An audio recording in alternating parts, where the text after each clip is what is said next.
Good evening, everybody. How are you? Assalamu alaikum. Hello.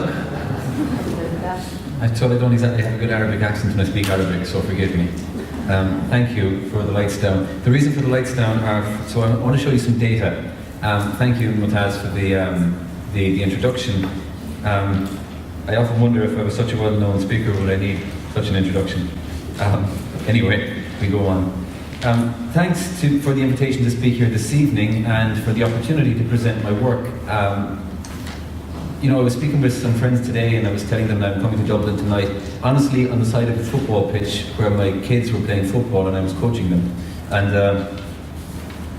I was telling them that, it's very important that I come to events like these. I've never said no to an invitation from whether it's the Sudanese community or Muslim communities more broadly.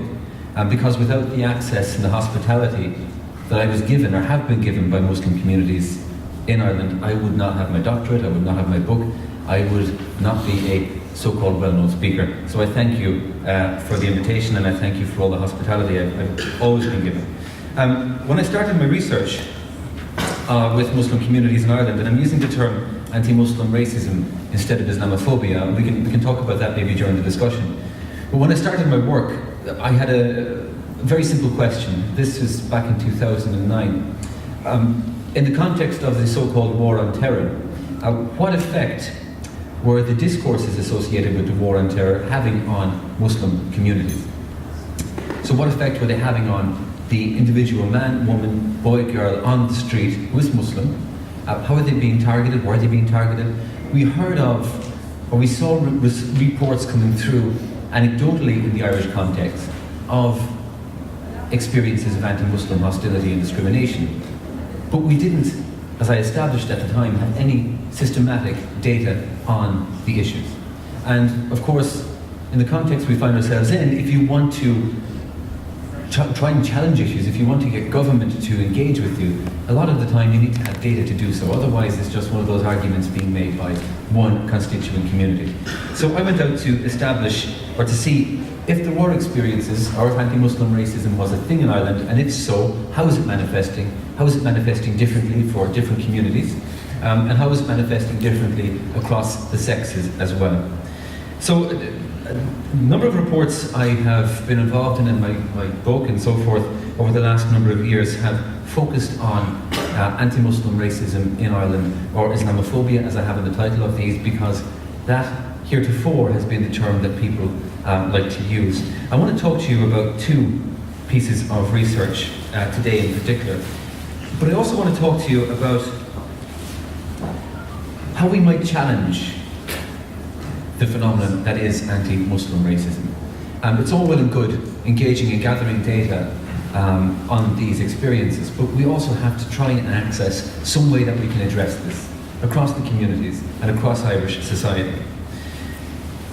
The first study that I undertook, which formed the centerpiece of my doctoral studies, we used what we call a mixed methods approach. I used statistical quantitative data, so I engaged with Muslim men and women across 14 towns and cities in Ireland.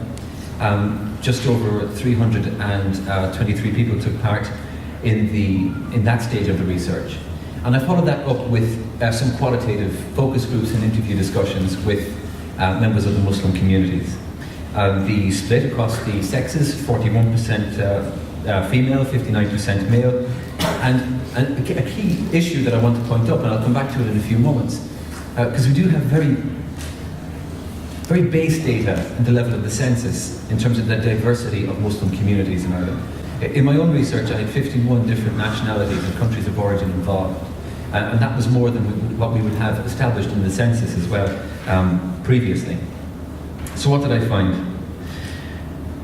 I asked people in the questionnaire element if they had experienced hostility in a specified period of time. Now, hostility was defined to them lines parallel with the crime classification system that we use in Ireland. So, verbal abuse, physical abuse, damage to property, graffiti, harassment, and so on and so forth. So I asked people at a bald level, if you will, if they'd experienced hostility. At this stage, we can see that just about 1 in 2 people are saying they experience hostility. There is no difference really across the sexes. 49%, 51%. Is statistically insignificant in terms of difference. But I wanted to address anti-Muslim hostility. Any one of us can experience hostility, unfortunately, for a whole range of reasons, whether it's our skin colour, whether it's our sex, whether it's our, if we're a person with a disability, or otherwise. So I wanted to speak directly to experiences of anti-Muslim hostility. So after asking if somebody had experienced hostility, I asked them if they believed they were targeted on the basis of their Muslim identity. And here we see a little bit of a difference in the data.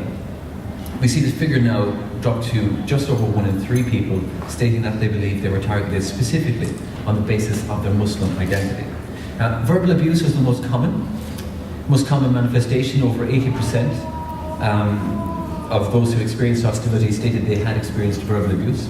Over 20% experienced physical assault. That involved being pushed, shoved, being spat at, hijabs and niqabs being torn, bottles being thrown at people, and so forth.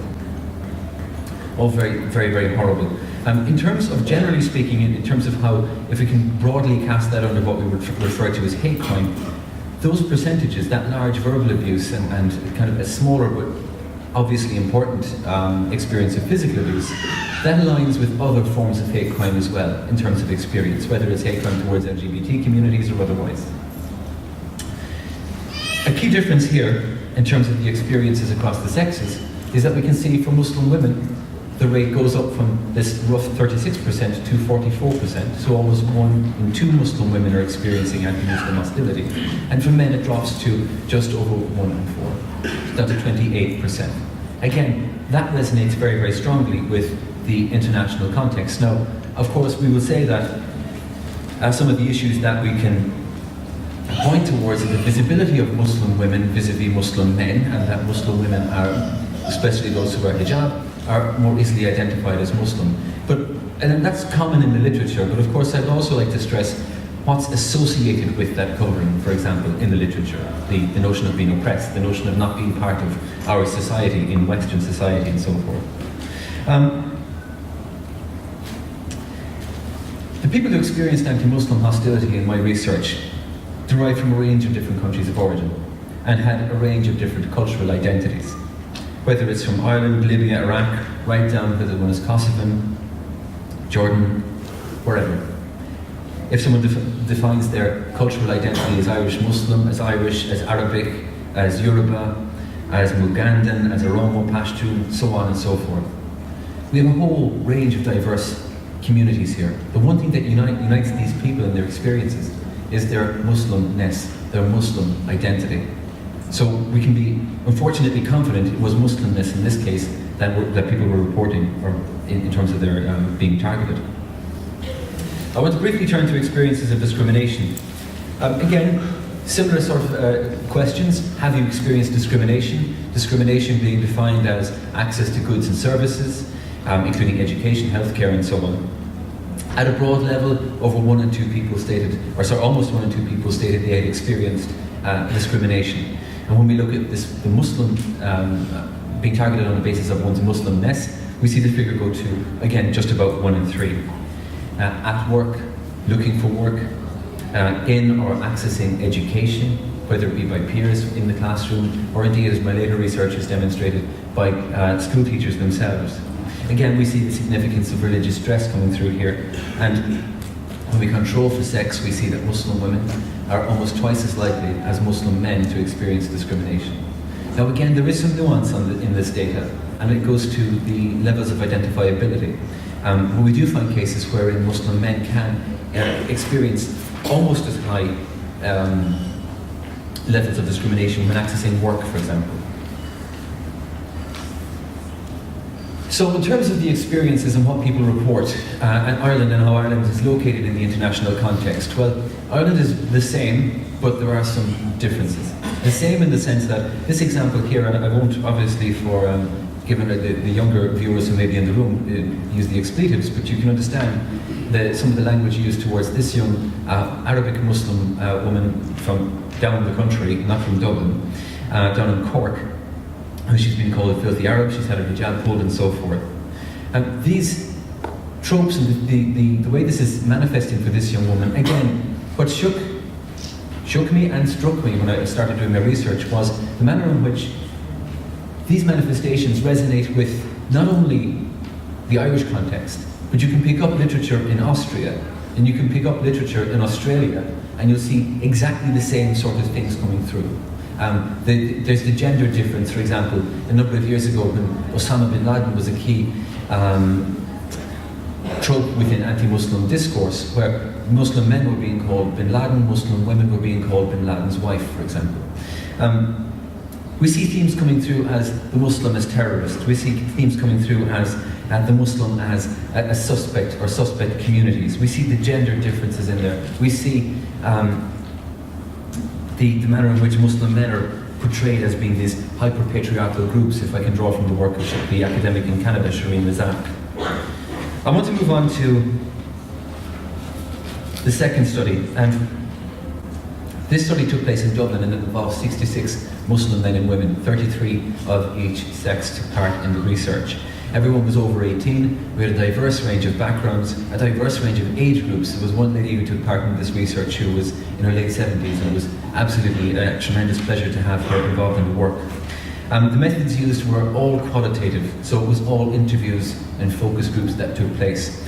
And working with the Immigrant Council, and I'll come back to some research I'm continuing to do with them at the moment, and the OSCE, we were very keen that it was the perspectives of Muslim communities that came through in the research. And what we wanted to find out here was, what are the experiences of anti-Muslim hostility and discrimination in Dublin?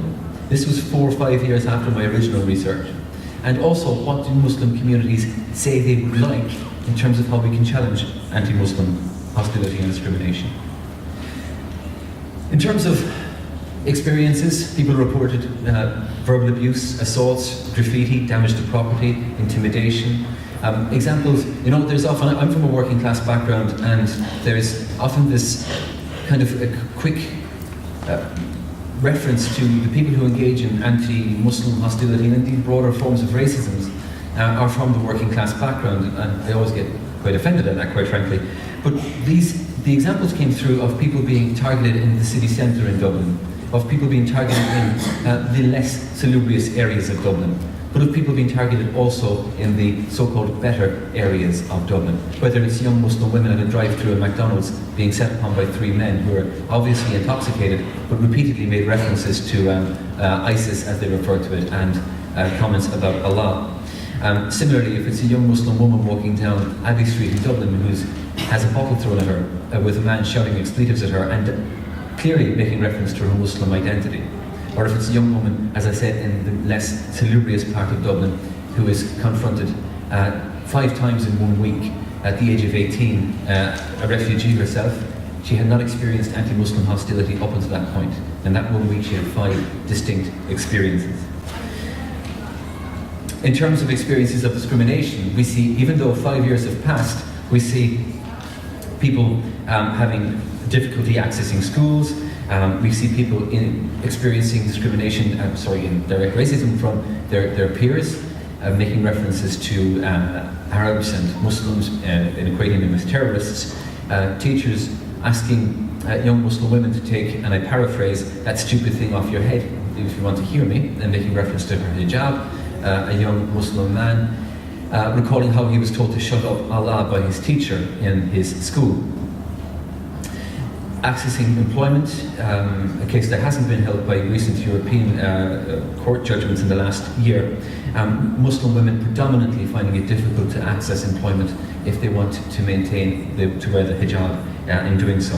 In restaurants, security, public transport, and as well with members of An Garda Síochána, I'll come back to I'll come back to right now, actually.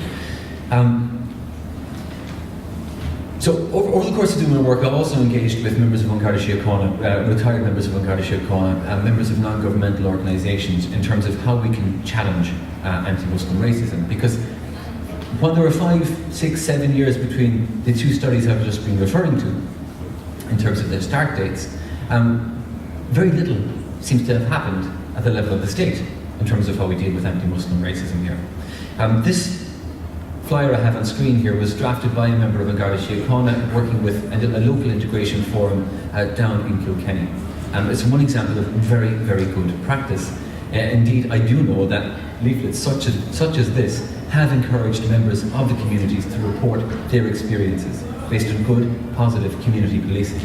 However, with the good, we also see the negative instances of racial profiling, whether it's at public events or just simply someone being stopped on the street in Dublin city centre by members of An Garda Síochána, whether it's a young Muslim woman, as a One Witness reported to the European Network Against Racism last year, of the manner in which she was interrogated on a bus crossing over from the north of Ireland, where everyone else was ignored. And she was quite clearly identifiably Muslim as well. So there are some good, and I know Dave McInerney here, Dr. David McInerney here is one of the good guards that I've engaged with over the years. But what we need is something that's institutional. And that institutional needs to come from government. Speaking with Muslim communities a few years ago in the first study, I asked people what their perceptions were of how the government is engaging with diversity and engaging with anti-Muslim racism particularly. It's just talk, nice catchy words, but nothing happening on the ground. This is coming from Kulveer, a Sikh man who has been targeted on the misplaced identification of him as being a Muslim, a man who continues to be targeted on the basis of a so-called Muslimness he doesn't even embody. Others talk about not much happening on the ground. A Muslim representative was telling me that there's nothing really meaningfully happening on the ground when it comes to targeting anti-Muslim racism. Brian Fanning, a colleague in UCD, has referred to the state's policies in engaging with racism as being paper policies. Essentially, the state is heretofore and continues to engage in what we would call window dressing, or just simply box ticking. So while we do have some good practice among some individual Gardaí, for example, and within some members of the government or the state apparatus, this is not cultural, and it's not something that's being encouraged from on high. Okay, so I've given you the depressing data, but I don't just see myself as being purely an academic. I do like to think of myself as an activist as well. And I am, and I have, and I try to engage with bodies to develop the recommendations from the first piece of research we undertook, the second piece of research. These recommendations come not from me as a non-Muslim man, but come from Muslim communities themselves, as I stated earlier on. In all, from the second study we did with Muslim communities in Dublin, 10 recommendations came to the fore. And I'm going to talk you through some of these briefly now. The first one of these refers to raising awareness. Muslim communities, both men and women, stated they wanted to raise an awareness of Muslimness as not being mutually exclusive with being Irish, for example. That one is Muslim and one is Irish. That we don't think of Muslims and solely in the context of integration. That we recognise Muslim communities as part of Irish society, not just after coming off a plane or off a boat in the last week, but a rich part of Irish society, and have been contributing to Irish society for decades now. Raising awareness of Muslimness in a manner that can help challenge those dehumanizing discourses that we keep on being told about what it is to be Muslim. That the man is hyper-patriarchal, that the woman is somehow oppressed, that the woman hasn't got any intellect and she hasn't got any agency. Interestingly, when I asked Muslim men and women about would you like us to produce campaigns that speak to anti-Muslim racism, similar to what you might see in public transport, report racism if you see it. And it was Muslim women who said, I don't want to see campaigns such as that because I don't want to be presented as vulnerable. And that's a key thing, is one of the stereotypes we hear about Muslim women, as I said, is that of the woman being vulnerable. Media training, Muslim men and women spoke of accessing, and not just at the level of community representatives, a means where they can get training on how to engage with media, so that when they hear those shock jocks, if you will, on the radio, they can engage, and they can engage in a way that they know they can gain access to what's being said. When people experience racism, time and time again we'll hear of various groups asking for the need for data. Yes, we need people to report experiences of racism, but we also need to create a context where if somebody reports racism, whether it's because of their being Muslim or otherwise, or even indeed broader forms of hate crime, that they also have access to psychosocial supports, that they're not left to their own ends, if you will. We need to see, in accessing in employment, we need to see employers reminded of their rights under Irish equality legislation, that they can't and they should not discriminate. We also need to see an engagement with employers in the sense of, what does one do around Ramadan with Muslim staff, around prayer facilities, and so forth. Media inclusion. I know we all know Baz, right? And we see Baz on the TV, and we'll see Baz or hear Baz on the radio. We need to see more Muslim voices. Recently we see Hajarakal coming through in the print media, which is fantastic. But Irish society needs to be represented in the sense that is more than what we see on TV when we think of Irishness.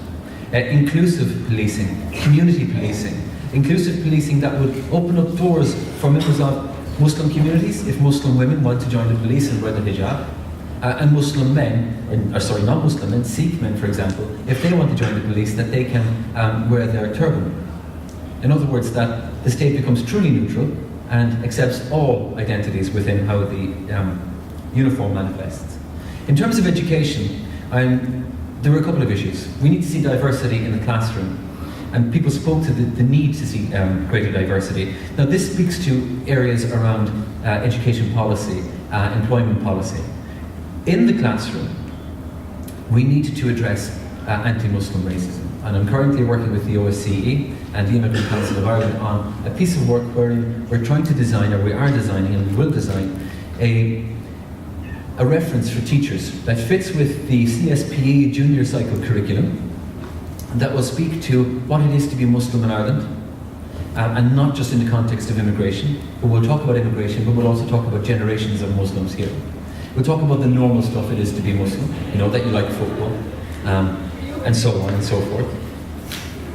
But also will inform and challenge the stereotypes of what it means to be Muslim, and engage with young people so they can take it out of the classroom and challenge those stereotypes when we hear them. Similarly, we also want to provide a structure wherein if a teacher is told by a student that the student has experienced anti-Muslim racism, the teacher knows what to do with it and how to support the student. That the student can report it and is encouraged to report it, and that witnesses, if they're not Muslim or Muslim, know what to do if they experience or witness anti-Muslim racism. Accessing education is an ongoing piece of work. From those of you who here are involved in the campaign, we do need to see this kind of the baptism barrier, if you will, removed, and that we can have greater diversity within our classrooms. I know this is something that's ongoing. It's been ongoing for the last 2 years, and hopefully we'll see change in that soon. Hate crime legislation.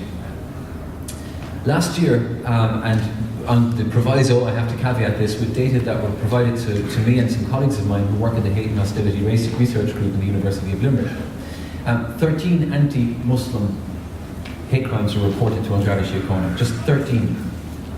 That is a vanishingly small figure and does not reflect the realities of what's going on there. And if you look at reports, for example, through the European Network Against Racism and otherwise, you will see higher levels of reports of anti-Muslim racism coming through. The Guards right now are hamstrung in a number of ways. One, we don't have an emphasis on policing this diversity. Yes, the Guards now in their pulse system since December 2015, and I know Dave's office were instrumental in this, can record anti-Muslim racism. But what sort of training is going on? Yes, I know that their office has tried to encourage people to engage in it, but what's really happening on the ground? And secondly, if the Guards haven't got the legislation, they haven't got the tools, then why bother? So we need to encourage the state to draft hate crime legislation. In fact, a group I worked with actually did draft the hate crime legislation for them, but the government had yet to engage with it. Fianna Fáil did propose hate crime legislation last year, but it was shockingly poor. It was so poor, in fact, that it made no reference whatsoever to religious identity as being a basis upon which one could be targeted for hate crime, and made no reference to people with disabilities. A last final point.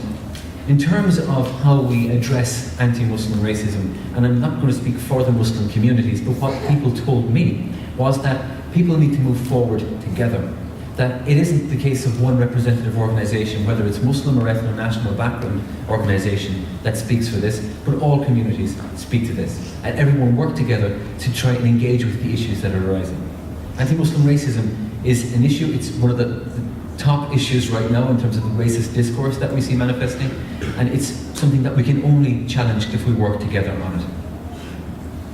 That's me. Thank you.